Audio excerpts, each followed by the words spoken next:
دنیا میں ہم کیوں پیدا ہوئے ہیں اور کس نے پیدا کیا ہے؟ یہ کتنا بڑا اہم سوال ہے۔ کس نے پیدا کیا ہے؟ کیوں آ گئے؟ کیوں مر جاتے ہیں؟ مر کے کہاں چلے جاتے ہیں؟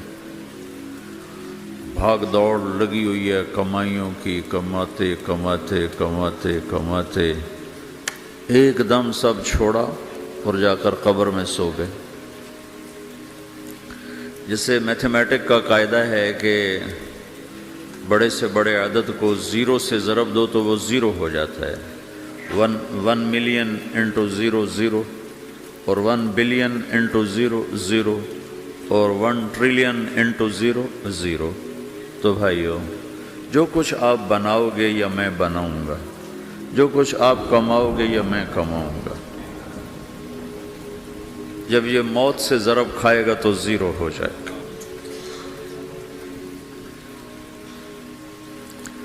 عزت، شہرت، دولت، بلندی انٹو موت زیرو، گمنامی، فقر، ذلت، پستی موت سے ضرب زیرو، حکومت، وزارت، صدارت موت سے ضرب لگی زیرو،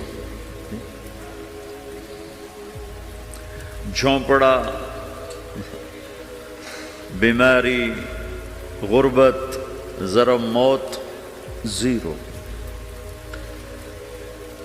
میں مکہ میں تھا جب ملک فہد مرحوم فوت ہوئے۔ ملک فہد کی بڑی خدمت ہے مسجد نبوی اور حرم کے لیے۔ تو عصر کے بعد جنازہ تھا غائبانہ، تو وہاں اعلان ہوتا ہے الصلاۃ علی المیت۔ جب وہ جنازہ ہوتا ہے تو کہتے ہیں بھائی میت کی نماز کے لیے سب تیار ہو جاؤ۔ تو میرے ذہن میں تھا کہ آج ان کا بادشاہ مرا ہے، اس کو کیا کہیں گے؟ تو عصر کے بعد میں کان کھڑے کر کے بیٹھا ہوا تھا کہ اب یہ کیا اعلان ہوگا۔ ہر نماز کے بعد تو ہم اعلان سنتے ہیں الصلاۃ علی المیت، مردہ کی نماز پڑھو بھائی۔ میں آج ملک فہد کا جنازہ ہونے لگا ہے تو کچھ تو لمبے چوڑے ساتھ ملائیں گے آگے پیچھے۔ تو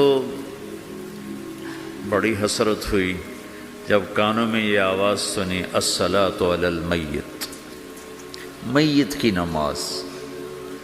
مرتے ہی سارے ٹائٹل اڑ جاتے، وہ ملک ہو، وزیر ہو، مولانا ہو، پروفیسر ہو، ڈاکٹر ہو، انجینئر ہو، لائر ہو، وہ بزنس مین ہو، وہ سائنسدان ہو، لیکن جب موت کے ساتھ ضرب لگتی ہے تو زیرو ہو جاتا، اسی وقت سارے ٹائٹل زیرو ہو جاتے۔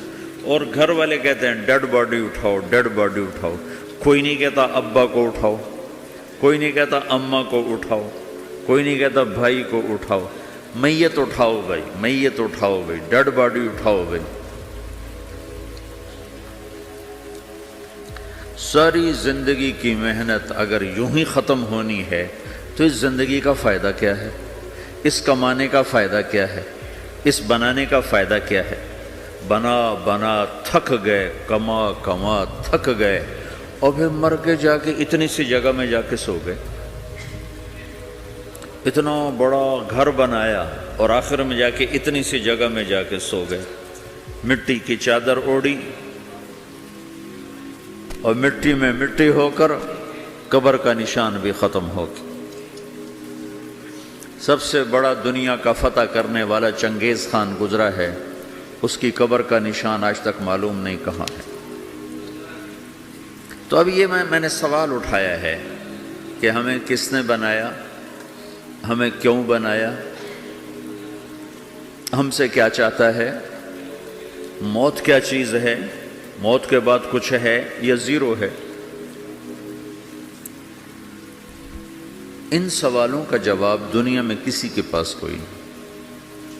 اتنا انسان ترقی کر گیا، خلاؤں کو ڈھونڈ لیا، سمندر کے نیچے دیکھ لیا، پہاڑوں کے اندر اتر کے دیکھ لیا، 6 کلومیٹر نیچے جا کر تیل نکال لیا، خزانے نکال لیے، اور کتنا آسان سا سوال ہے، مجھے کس نے پیدا کیا ہے؟ پتہ کوئی نہیں۔ کیوں پیدا کیا ہے؟ پتہ کوئی نہیں۔ مر کیوں جاتے ہیں؟ پتہ کوئی نہیں۔ موت کسے کہتے ہیں؟ میڈیکل سائنس میں موت کسے کہتے ہیں؟ اس کے 200 جواب ہیں کہ موت شاید یہ ہے، شاید یہ ہے، شاید یہ ہے، شاید یہ ہے، اور اس میں سے ایک بات بھی ٹھیک نہیں، کیونکہ انسان کا علم یہاں آ کے ختم ہو جاتا ہے۔ 4 مہینے کے بعد زندگی کیسے شروع ہو جاتی ہے؟ بچہ کیوں حرکت میں آ جاتا ہے؟ اور کیوں اس کے اندر زندگی دوڑنے لگتی ہے؟ وہ 4 مہینے کے بعد کیا ہوتا ہے؟ کیا چیز اندر جاتی ہے جس سے یہ سب کچھ ہو جاتا ہے؟ پھر ایک دم انسان چلتا پھرتا ختم ہو جاتا ہے، اندر میں سے کیا نکلا ہے؟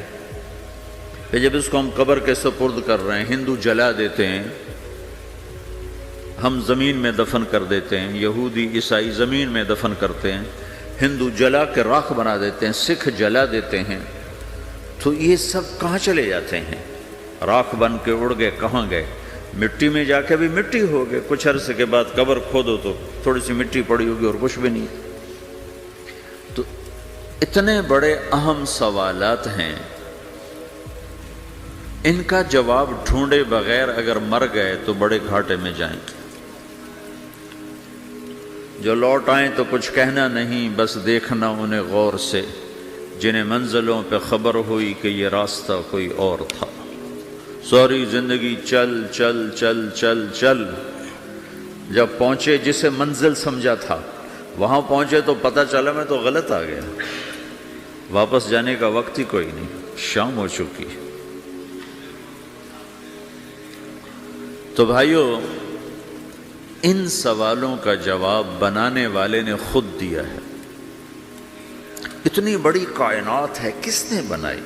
اتنے بڑے دو بڑے سمندروں کے کناروں پر آپ بیٹھے ہوئے ہیں، ایک طرف آپ کے پیسیفک ہے، ایک طرف آپ کے اٹلانٹک ہے، یہ کس نے بنایا ہے؟ اور کون اتنے بڑے پانی کو اچھلنے سے روکے ہوئے ہے کہ اتنا سا تو پاناما ہے، 80 مائل کی چوڑائی ہے، سمندر کی ایک موج ادھر سے آ جائے تو یہ ختم ہے، ادھر سے آ جائے تو یہ ختم ہے، تو کون ہے جو موجوں کو کنارے پہ آ کے روک دیتا ہے، آگے نہیں بڑھنے دیتا؟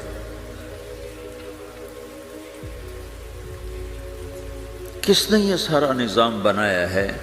تو یہاں کر انسانی علم ختم ہے، اسے سمجھ میں نہیں آتا کہ یہ کون ہے بنانے والا۔